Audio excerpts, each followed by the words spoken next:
আজকে আমরা চলে গেছিলাম নিউ ব্যারাকপুরের বিজয় বিরিয়ানি। গিয়েই তো পুরো চোখ কপালে উঠে যাওয়ার মতো। ছোট্ট একটা ভাই দেখছি নিজের হাতে বিরিয়ানি কেটে সবাইকে সার্ভ করছে, আর সেই ছোট্ট ছোট্ট হাত দিয়ে মায়ের হেল্প করছে। দেখে তো সত্যিই সুন্দর লাগলো। আর এই 10 বছরে যেখানে আমরা কথা বলতে গেলেও তোতলে যেতাম, ভাই সেখানে একটা বিরিয়ানি দোকানের দায়িত্ব সামলাচ্ছে। তো চলো বাদ বাকিটা ভাইয়ের মুখে শুনে নেওয়া যাক। কেমন আছিস বল? ভালো আছি। পড়াশোনা হচ্ছে তো ঠিকঠাক? হ্যাঁ। কতদিন হলো দোকানটা? 15ই আগস্ট থেকে খোলা। কি কি পাওয়া যাচ্ছে তোর দোকানে?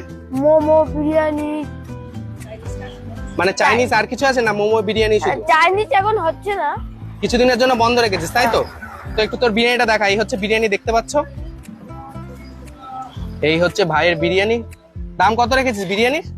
60 টাকা আলু বিরিয়ানি আর 30 টাকা এক্সট্রা অ্যাড করলে চিকেন বিরিয়ানি তাই তো? বেশ সুন্দর কিন্তু বিরিয়ানিটা খেতে।